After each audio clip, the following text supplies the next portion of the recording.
रस्त्याकुशीक कम्युनिटीत वा सरकारी जमनीत कसली बेकायदेशीर बांधकामां चल्ल्या अशें लक्षात आयले जाल्यार सरळ पुलिसांक कॉल करात।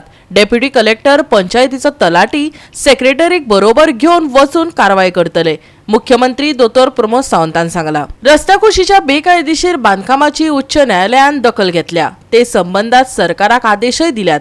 या आदेशा उपरांत रस्त्याकुशीक आशिल्ली बेकायदो बांधकामां काडपा संबंधित महसूल मंत्री आतानासियो मोन्सेरात, कायदो आनी पर्यावरण मंत्री आलेक्स सिक्वेरा, पर्यटन मंत्री रोहन खंवटे, एडव्होकेट जनरल आणि सचिव हांचे हजेरेत उच्च अधिकारी समितीची बसका जाली। मुख्यमंत्र्यान ताची यजमानकी केली। हायकोर्टान जी ऑर्डर पास केल्या म्हणजे रोड सायड इलिगॅलिटीज आसा त्या क्षेत्रातली ताजेर हाय पॉवर कमिटी जाली म्हणपाक काय हरकत ना। हाय पॉवर मिटींग कमिटीची मिटींग इन शॉर्ट मायसेल्फ, परत रेव्हेन्यू मिनिस्टर, एनवायरमेंट मिनिस्टर, परत टुरिजम मिनिस्टर आणि बाकीचे secretaries along with the AG हाजी डिटेलान मिटींग जाल्या उपरांत ती ऑर्डर ही सगळी स्टडी केली, ताजो इंटरप्रेट केल्या उपरांत आमी सगळ्या जाणांक इन्स्ट्रक्शन्स दिल्या।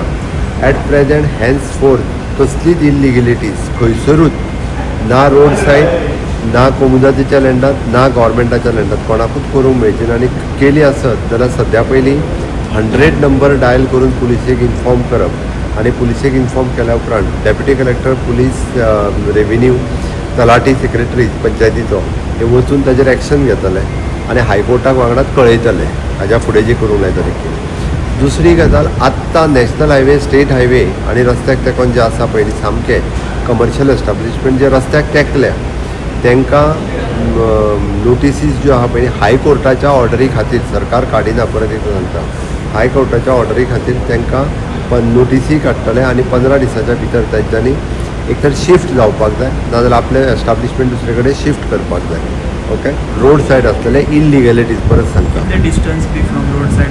रोड सायडांतल्यान जो ठरलेलो आसा पळय 15 मिटराच्या भायर आसपाक जाय।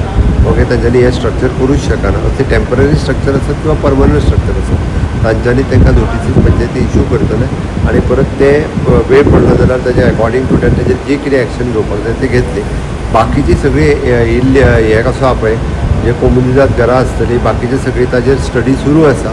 जे आमच्या रेग्युलरायझेशन एक्टाच्या नुसार घरां जी करपाक जाय पळय ते स्ट्रीमलायन करप आनी लोकांक रिलीफ कशें दिवप हे सरकारान सुरू केलां। म्हणजे हावजान जें सांगलें त्या प्रमाणे बाकीच्या इलिगॅलिटीज आनी इल्लिगल आनी इरेग्युलर ह्या दोनूय मदलो फरक जो आसा हो लक्षांत घेवन इरेग्युलर आसलेली रेग्युलर करपा खातीरचो सरकाराचो प्रयत्न वेगवेगळो सुरू आहा।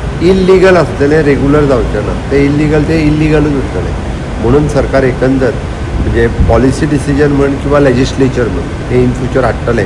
ताच्या खातीर वेगळो लिगल फर्म म्हणजे अलॉंग विथ द एजी एक लिगल फर्मूय अपॉयंट करता आमी, तो सगळो वॉयस स्टडी करतले आनी ॲट प्रेझेंट आसतले हाज्या रिलेटेडचे कायदे हे सगळे कायदे बी स्टडी करून ताजेर लेजिस्लेचर कसो हाडप होय प्रयत्न आसा। म्हणजे लेजिस्लेचर हाडटले, रुल्स रेग्युलेशन स्ट्रीमलायन करून लोकांक मोठो रिलीफ दिवपाचो जो हांवें हावजात प्रॉमीस केला सो लोकांक एक उठ कोणी कायद्याच्या सकयल जे वता पळय ताका रिलीफ दिवपाचें काम म्हजें सरकार करता। Bureau report Goa 365।